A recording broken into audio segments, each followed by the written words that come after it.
This is something that's not widely used by many searchers, but the interest is really growing. There are some studies done. Vincennes actually did a study where they found that 62% of millennials would really like to be able to search by image, and 58% of them would like to be able to click to purchase directly from content.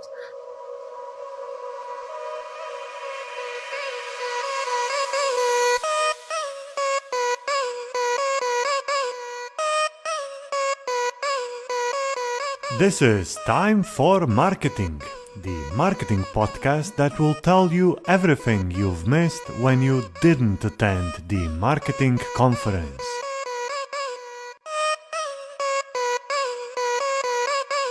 Hello and welcome to the Time for Marketing podcast, the podcast that brings you information from the conferences that you were not able to attend in a short time span because we know you are all busy enjoying the last days of summer.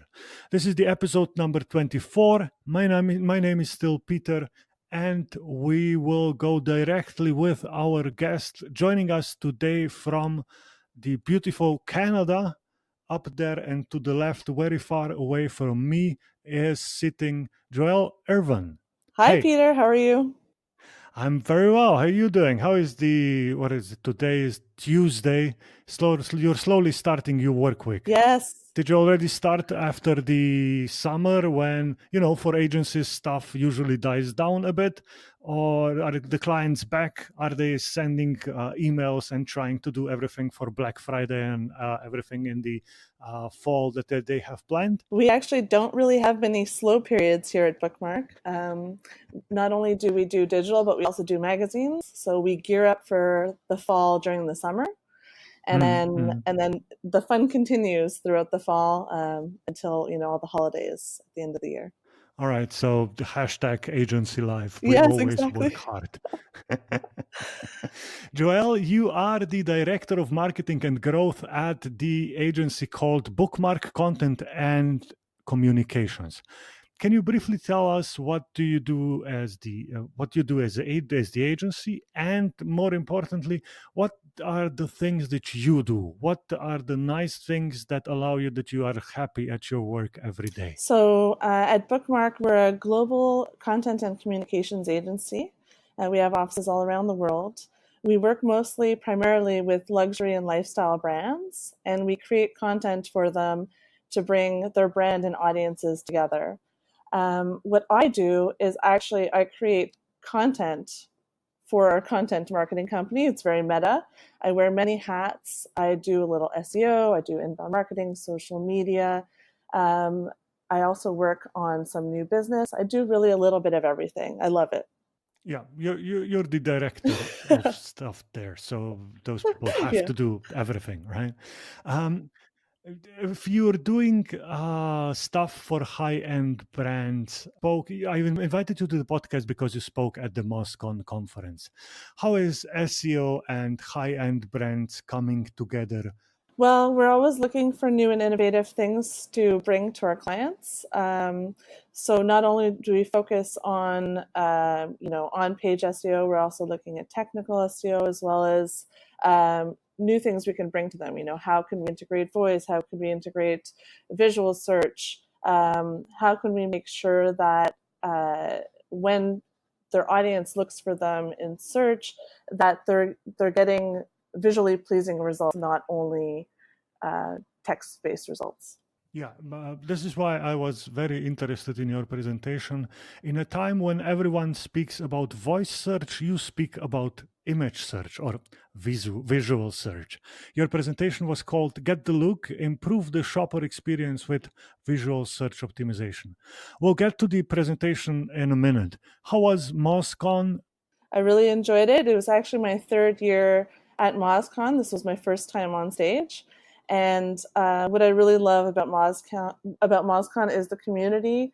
I love the people that attend. I love the presentations and the other presenters that spoke. They all cover really interesting things that are current, that are relevant, that are trending.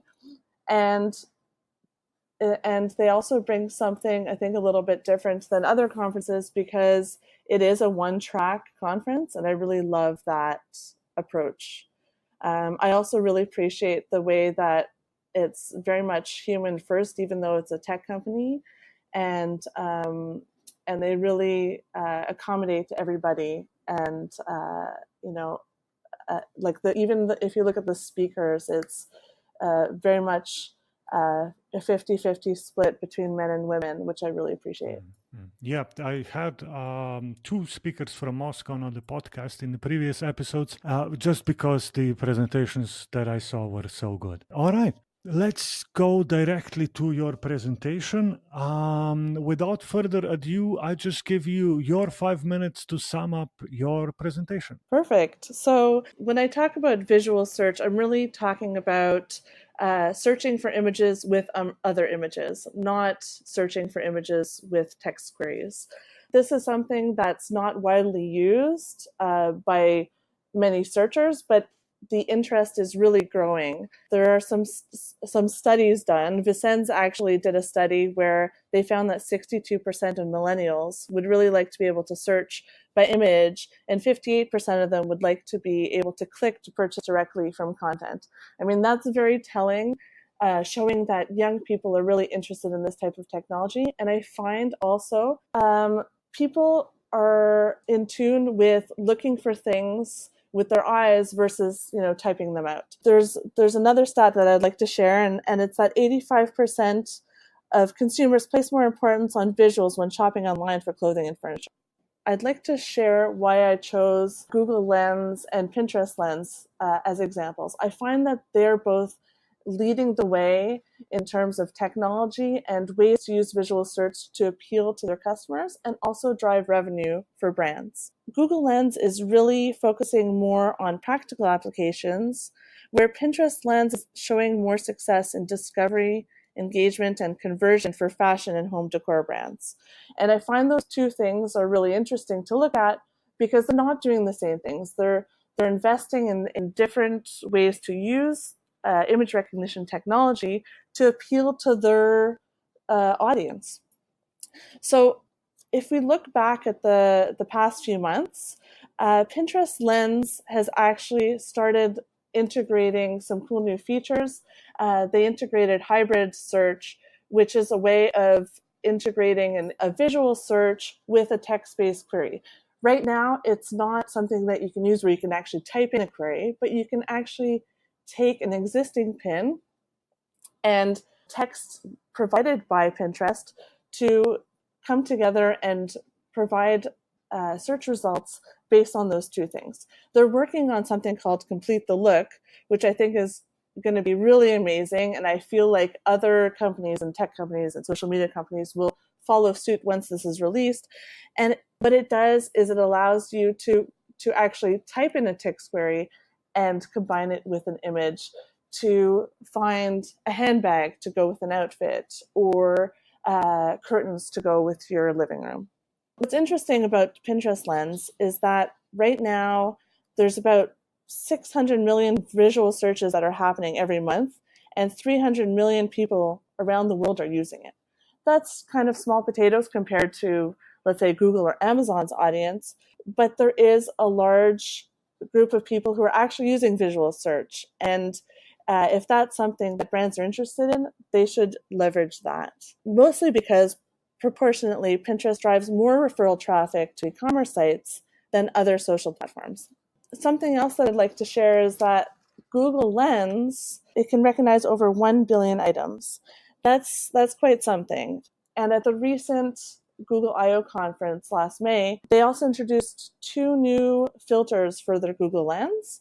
One is dining, where you can actually scan menu items and it'll pick up some images and recommendations from their Maps app to get people to choose items that other people have liked. And also the translate feature, where you can scan a printed document or a screen with text in another language, and it'll translate it for you in a matter of seconds. That in itself is very cool when you're traveling. It just makes things way more accessible. They also announced the addition of augmented reality into Google search, which could have huge possibilities for shopping if that will also get integrated into the Lens features. But all of this leads into opportunities for retail brands, e-commerce brands. Some of these opportunities include increased visibility for lesser known brands. Right now, I mean, if you think about shopping online, a lot of the time it's hard for some smaller brands to get found in search results. But through Pinterest Lens, what pinners end up doing is they end up being exposed to these smaller brands, and they get to see things based on what they're looking for in terms of style rather than doing branded searches. 97% of Pinterest searches are currently unbranded, and 70% of their audience is open to finding about brands they've never heard of before. So that's pretty cool. Also, something that's interesting that people should be looking at is leveraging existing platforms and partnerships. So what I would say is either optimize where your audience is already, like on Google, Pinterest, Instagram, or Amazon, or partner with an image recognition tech provider to integrate it into your own platform. If you're just starting out, I would say go where your audience is already. But if you're ready to take that next leap, there are different providers such as Vicen, Slice, or Cortexica that can help with that integration. Also, capitalize on impulse buying. This is something that, I mean, I think it's kind of a funny thing to say, but there are some studies that show that 72% of pinners say that the platform inspires them to shop when they aren't actually looking for anything. So that's pretty huge, and I think people or brands should take advantage of that. Another thing that I'd like to share is that visual search can also be used in real life. So if you can integrate it into your in-store experience, it could also create other opportunities to increase in-store visits. For example, Alibaba and Amazon both brought this type of tech into their change rooms to help people shop more easily. Alibaba brought in these fashion AI mirrors into the guest change rooms to suggest other accessories and different color options for what they tried on to help them find what they're looking for. And Amazon created this cool tech-enabled mirror that projects clothing onto customers so that they can see what they look like without actually trying it on. I mean, that's pretty cool stuff. And last but not least, increasing revenue. Gartner predicts that by 2021, e-commerce brands who optimize for voice and visual search will increase profits by up to 30%. That's huge. So obviously this is a prediction, but I think it's worth thinking about how you can integrate this type of technology into your strategy and into your content and into your search practices, because it's coming. Younger people are using it. Younger people are thinking about it. And if you miss the boat now, you'd just be catching up later. All this to say that visual search is a cool new feature, but you also have to think about how to optimize for it because it's not yet perfect. It is a technology. It is constantly evolving. And in my conference, I shared some tactics and techniques to optimize for visual search.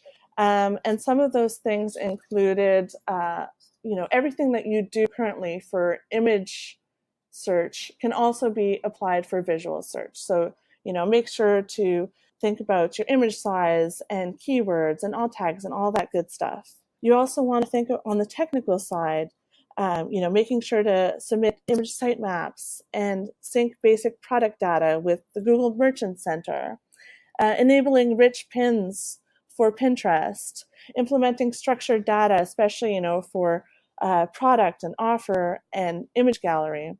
And also think about how you search for what you want to, to do your research for what you want to focus on. Don't only think about keywords, also think about finding trends. There's Google Trends, there's a monthly Pinterest trend report. There's all kinds of cool stuff that you can use to make your content super cool. my last point is to think about what's next. Visual sentiment analysis to understand what the emotion of users when they're on your social media channels, for example, and how you can integrate visual search into your strategy, even if it's not for fashion or home decor brands. Think about real estate, think about food and beverage, think about hotels, for example. And also think about all the new integrations that you could do with visual search, like the augmented reality example I gave earlier, machine learning. There's so much that's coming. We don't even know what the possibilities will be. So this is basically sort of like a think about it, think about what's coming, and see how it fits with your brand. And if it does, then test it out, try and integrate a few things and see if it helps you out. That was, I must say, very extensive. Not sure if extensive is the right word, but all-encompassing would probably be the right word. You went from the theory to far-fetched examples and went back to the examples of what people should be doing right now. What I see is with e-commerce stores, they still have, especially e-commerces that have a big number of products, they still have problems with generating quality and interesting images for products. How can we get them to not only show two boring pictures, but get them to show pictures with people, or maybe even create a video? How do you push e-commerces to do that? So I would say that it's always best to use authentic type images. But in terms of product images, you really want to show your product as it is, your product on a person. You want to show the different angles. You also want to show, dimensions. So if something is a certain size, you want to show it compared to something, or like in a real life type situation. Have a banana for scale. Yeah, to scale, exactly. You also want to provide context. So I really love the example of when you're looking at a handbag, for example. When I'm actually shopping online for a handbag, I like to see how many pockets are inside. I like to see what it looks like underneath. Like there's things that you might not think about that your audience is looking for, but you can actually look in the data for images that you do currently have, what they're actually looking for and what helps them when they're making those decisions to optimize them properly. What we see very often is companies having or creating their own photo studios within their own company so that they are able to, be fast and create images when they need them. Do you think this is a good strategy, or are you more of a fan of going for a big photo shoot that will deliver the best images ever? I think that authenticity is super important. I think that you don't have to spend a lot of money to take good photos. So it really depends on your budget and who you're trying to appeal to make that decision. Yeah. All right. I was really wanting to ask you what should be the next steps for people that would like to go into image or visual optimization. But as you mentioned before, just have good images and do good image SEO, and that should be the first step. Am I right? Yes, definitely. That's right. And you also want to optimize on the back end in terms of, connecting it with the merchant center. And if for Pinterest, it would be Pinterest catalogs, so that the data is connected with those images and they're indexed properly. All right. Excellent. Well, we're at the 21-minute mark, and I think we are good with the presentation. Joelle, thank you very much for summing up your presentation from MozCon. Where can people find you? Who would like to talk to you? What are your next things? You have something with the Whiteboard Friday planned, is that right? Yes, I'll be doing a Whiteboard Friday. It's coming up soon, and it's on the same topic. So check it out. Give some tips there on visual search as well. All right. And I will add your presentation, the slides, into the show notes so that people, and of course, links to your LinkedIn and your company and everything else, so that people can see and follow your presentation after when they listen to the podcast. Perfect. Thank you. If nothing, and I think that's it. Thank you very much for being the guest on the podcast. Thank you for. It's probably very early in the morning for you. It's actually close to lunchtime. I know. All right. Yeah, I'm not that good with different time zones. Okay, that's it. Thank you very much for being on the podcast, and I'll Thanks, see you Peter. around.